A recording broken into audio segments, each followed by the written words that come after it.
నిన్న కూడా వైఎస్ఆర్ కాంగ్రెస్ పార్టీ తరఫున చంద్రబాబు నాయుడు గారు సతీమణి గారు పురంధేశ్వరి గారు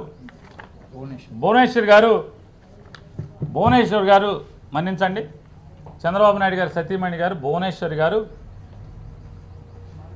నిన్న ఆవిడ ఎన్నికల నియమావళికి విరుద్ధంగా పక్కన ఎన్నికల్లో పోటీ చేసేటువంటి తెలుగుదేశం పార్టీ అభ్యర్థులు అలాగే ఎమ్మెల్సీ వీళ్ళందరూ ఉండగా ప్రజల్ని ప్రలోభ పెట్టేటువంటి ప్రయత్నం కింద వచ్చేటువంటి చెక్కుల పంపిణీ కార్యక్రమం ఎన్నికల నియమావళికి విరుద్ధంగా ఆవిడ చెక్కులు పంచిపెట్టడం అనేది సాక్షాత్తు వాళ్ళ ఈనాడులోనే అచ్చు వేశారు.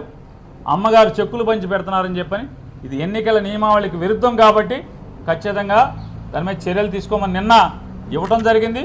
ఈరోజు కూడా అయ్యా సిఇఓ గారు నిన్న ఇచ్చాం, దాని మీద ఏం చర్యలు తీసుకున్నారని కూడా వారిని అడిగాం.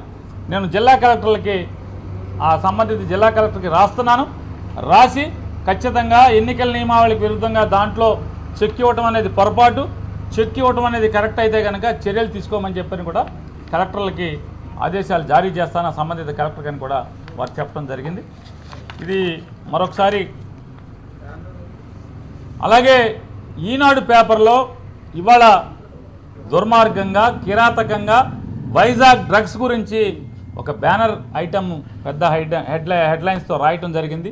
దానిలో అంతా కూడా నల్ల ఇంకుతో రాసే నల్ల సిరాతో రాసే వార్త కంటే కూడా విషాన్ని ఉపయోగించి జగన్మోహన్ రెడ్డి గారి మీద విపరీతమైనటువంటి ద్వేషంతో కూడిన విషం అనే సిరాతో రాసినటువంటి వార్త ఎన్నికల కోడ్ ఆఫ్ కండక్ట్ కింద మోడల్ కోడ్ ఆఫ్ కండక్ట్ కింద వస్తుంది. అది బేస్లెస్ ఎలిగేషన్స్ ఈ రాష్ట్ర ప్రభుత్వానికి వైఎస్ఆర్ కాంగ్రెస్ పార్టీకి మా నాయకుడు జగన్మోహన్ రెడ్డికి ఆపాదించేట్టుగా కిరాతకమైన వార్తలు ప్రజల్లో ఇమేజ్ డ్యామేజ్ చేసేట్టుగా ఈనాడు తప్పుడు వార్తలు రాస్తుంది. కాబట్టి ఈనాడు మీద కూడా చర్యలు తీసుకోమంటే దానికి కూడా చెప్పాం. అంటే ఆయన ఎలక్ట్రానిక్ మీడియా మీద గైడ్లైన్స్ ఉన్నాయి కానీ ప్రింట్ మీడియా మీద లేదు అంటే వారికి కూడా చెప్పాం. మేము ఒక ఉత్తరం మీకు ఇస్తామండి, రిప్రజెంటేషన్ ఇస్తాం, మీరు ఢిల్లీలో ఉన్నటువంటి ప్రధాన ఎన్నికల అధికారికి కూడా రాయండి.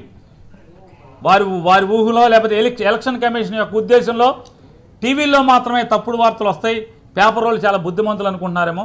పేపర్లో టీవీలని మించి తప్పుడు వార్తలు, విషం చిమ్మే వార్తలు ఎన్నికల్లో ఒక పార్టీని భుజానేసుకుని ఒక పార్టీ కోసం ఈ రకమైన తప్పుడు వార్తలు రాసేటువంటి అవకాశాలు ఈ ఆంధ్రప్రదేశ్ రాష్ట్రంలో మెండుగా ఉన్నాయన్న పేపర్లు ఉన్నాయి. కాబట్టి దాని మీద కూడా దిశానిర్దేశం చేసేట్టుగా వారిని కూడా ఇటువంటి తప్పుడు వార్తలు కేవలం ఎలక్ట్రానిక్ మీడియాలోనే కాకుండా ప్రింట్ మీడియాలో కూడా నిషేధాన్ని లేకపోతే ప్రింట్ మీడియాలో కూడా రెగ్యులేషన్స్ని విధించేట్టుగా గైడ్లైన్స్ ఇమ్మని కోరుతూ మీకు రిప్రజెంటేషన్ ఇస్తాం ఖచ్చితంగా. అంటే మీరు ఇవ్వండి, తప్పకుండా ఢిల్లీ రాస్తామని కూడా చెప్పారు. ఇవన్నీ కూడా ఈరోజు అంటే ఆంధ్రప్రదేశ్ చీఫ్ ఎలక్టరల్ ఆఫీసర్ గారి దగ్గర వైఎస్ఆర్ కాంగ్రెస్ పార్టీ పెట్టుకున్నటువంటి అభ్యర్థనలు, విన్నపాలు.